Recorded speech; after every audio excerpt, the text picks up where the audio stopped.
Running water is an everyday necessity for day-to-day lives, but what if it wasn't? What if you had to go out and manually collect water for any activity you may need it for? This is a reality for many people and communities around the world.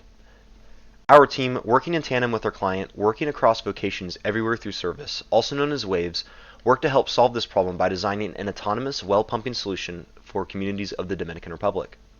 To those who don't know, WAVES is a service-based organization consisting of university students committed to collaborating with underdeveloped communities to design and implement sustainable projects in order to improve their quality of life. This solution is intended to operate remotely, solely off of relatively cheap and easily accessible items within the Dominican Republic. A big challenge was designing this solution with a budget of $750 and ensuring that mostly solar power was used to power the entire solution. Our solution revolves around 7 key items: a 300-watt solar panel, a 12-volt DC car battery, a charge controller, a water pump, a pressure transducer, a float switch, and an analog control system. Additionally, there is an optional data collection subsystem we designed for our client, though it is not needed for our system to function. The solar panel is recommended at 300 watts to ensure that during daylight hours and most non-extreme weather conditions, it is able to power the entire system. A 12-volt DC battery is in place to help kickstart the pump due to the high current needed to initially power the pump. A charge controller is used to help regulate the power generated by the solar panel and battery to combine them into one load terminal.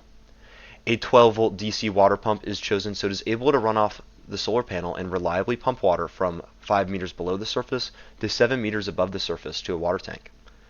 The pressure transducer converts water pressure into a varying voltage, which we use in our control system to turn on/off the pump and detect if our tank is full or not.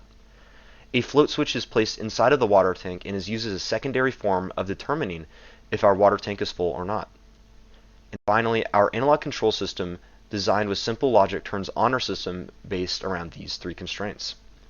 If the active water pressure voltage is less than the preset full water tank pressure voltage from our pressure transducer, if the current system voltage exceeds the minimum voltage required for the system to operate, and if our float switch is turned off, meaning the tank is not full. And here is our system together in action be turned on/off with our float switch.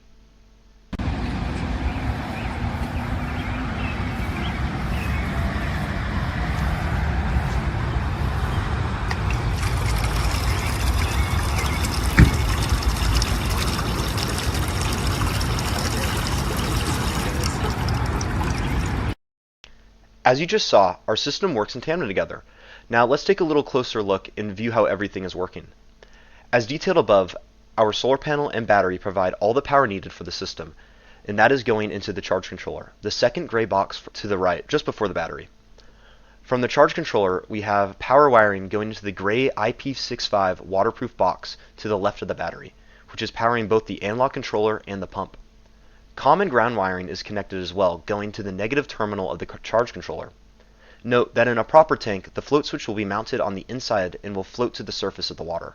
But when the float switch is brought down, indicating our tank is not full, our pump turns on to pump more water into the tank, which solves our client's problem of needing a water well pumping solution that is able to work autonomously, providing water for small remote communities. Thank you for watching our video, and a huge thanks to our team and advisors.